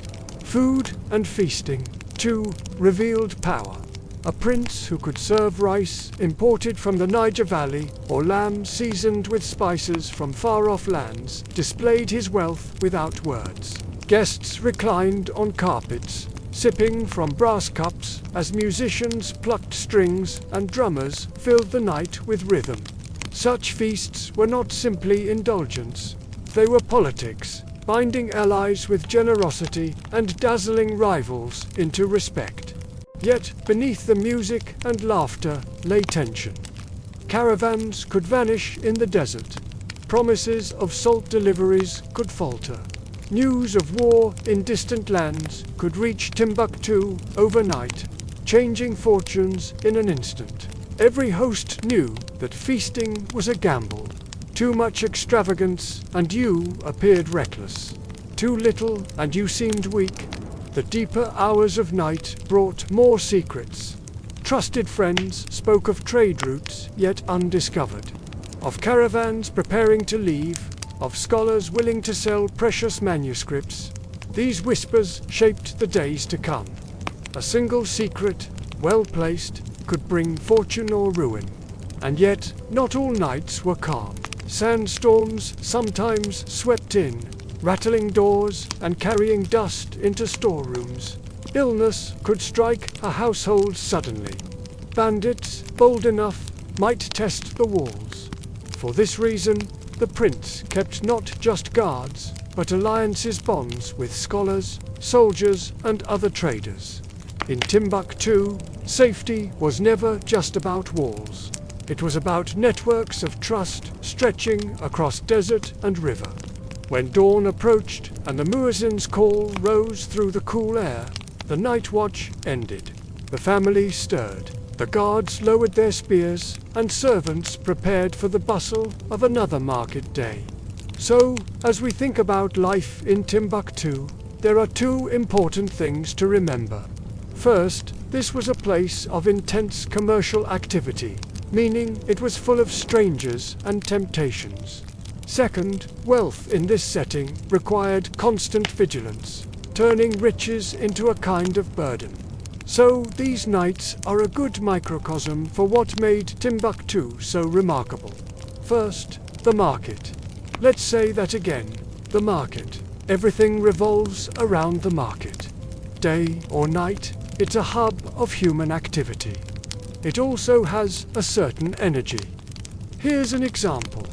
Let's imagine that one of the characters in our story is looking for a rare book. Maybe a copy of Ptolemy's Geography, which gives coordinates for places all over the known world.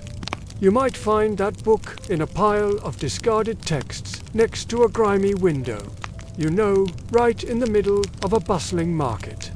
That's the kind of detail that lets us feel the life of the place. Second, the burden of wealth. You see, being rich in Timbuktu was a dangerous thing. Not only could someone rob you of all your stuff, but if you weren't careful, you could lose face or respect. We saw that in the way the people had to build compounds with thick walls and hire guards to protect them. They also had to be cautious about sharing information. Even friendly visitors might have ulterior motives. You know what? It's a great lesson in human nature, really. Just because you're rich doesn't mean you're happy. In fact, money can be a real headache, and I think that's a nice lesson for us to learn. All right, let's move on. Now, another aspect of life in Timbuktu was religion. Islam arrived in the city in the 11th century via merchants from the Middle East, and quickly took root. By the time Mansa Musa arrived, mosques dotted the cityscape, offering men spaces for prayer and community. The Grand Jingaraba Mosque, built in 1325, stands as a testament to its devotion. With its soaring minaret and open courtyard, it echoed the call to prayer 5 times daily, summoning Muslims to worship. The mosque became the spiritual heart of the city, fostering scholarship and debate. Its courtyard buzzed not just with worshippers, but with students poring over texts under the shade of ancient trees. Timbuktu also had a number of Christian churches. Most were small and modest, reflecting the smaller Christian population. Yet they played a vital role in the lives of those who attended. For many Tuareg, the church wasn't just a place of worship. It was a refuge, a place to escape the harsh realities of life in the desert. Churches offered not only solace, but education and medical care, making them anchors of stability in a shifting world. Finally, synagogues stood as silent witnesses to a nearly forgotten past. While Jewish presence in Timbuktu dated back centuries, their numbers dwindled over time, leaving behind houses of worship now used for storage or livestock pens, testaments to a vanished community. In essence, Timbuktu became a crucible of faiths, not always harmonious, but always influential. Each place of worship contributing to the city's unique character. So when we think about religion in Timbuktu, we should consider 3 things. First, Islam was extremely influential in the region. The great mosques attracted scholars and teachers from all over the world. Second, Christianity provided refuge and stability for Tuareg peoples. It's a nice counterweight to the influence of Islam. And third, we shouldn't forget about the synagogues. They remind us that multiple faiths lived side by side here, each contributing to the cultural stew that made Timbuktu so remarkable. Finally, let's talk about trade. By the 14th century, Timbuktu had transformed into a hub of trade due to its strategic location along caravan routes. Merchants from North Africa, the Middle East, and Europe converged here, drawn by the riches of the Western Sudan.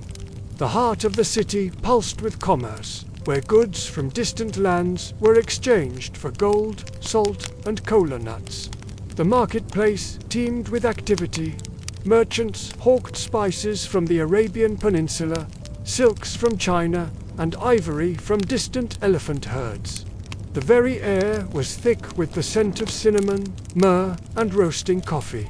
Scholars and preachers also flocked to Timbuktu, eager to acquire Islamic texts brought from distant cities like Cairo.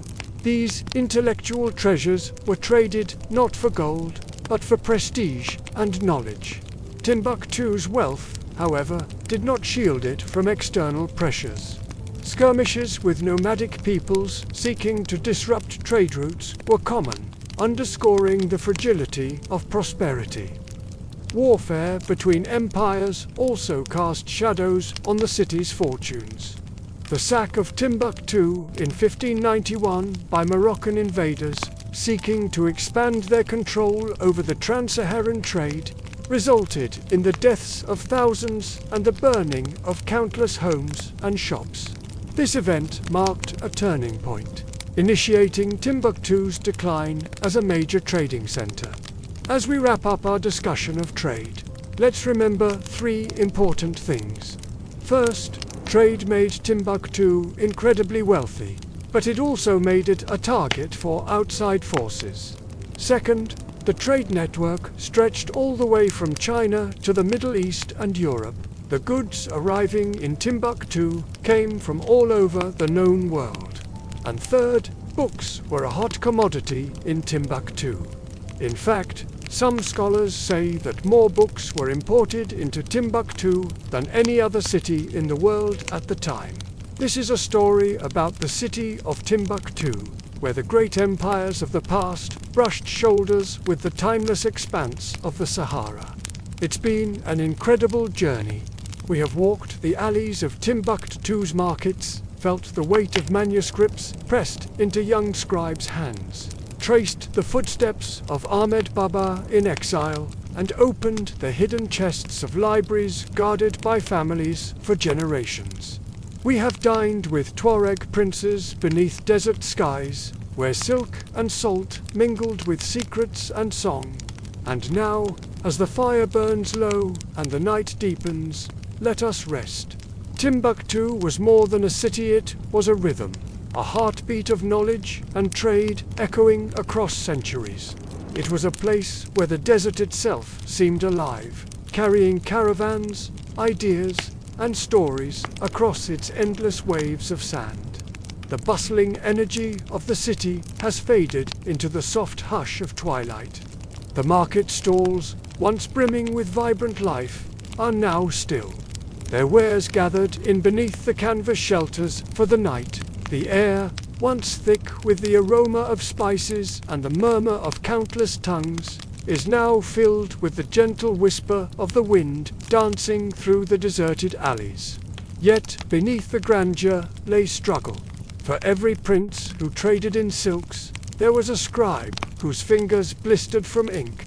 For every scholar debating theology, there was a family hiding manuscripts from dust and danger. And for every caravan that returned laden with salt and gold, another vanished into the dunes. Timbuktu was a city of both light and shadow, glory and hardship. Still, what endured was resilience. The people of Timbuktu, scholars, traders, scribes, and guardians, wove themselves into history not by chance, but by determination. They understood that knowledge was wealth, that faith was strength, and that survival meant adaptation.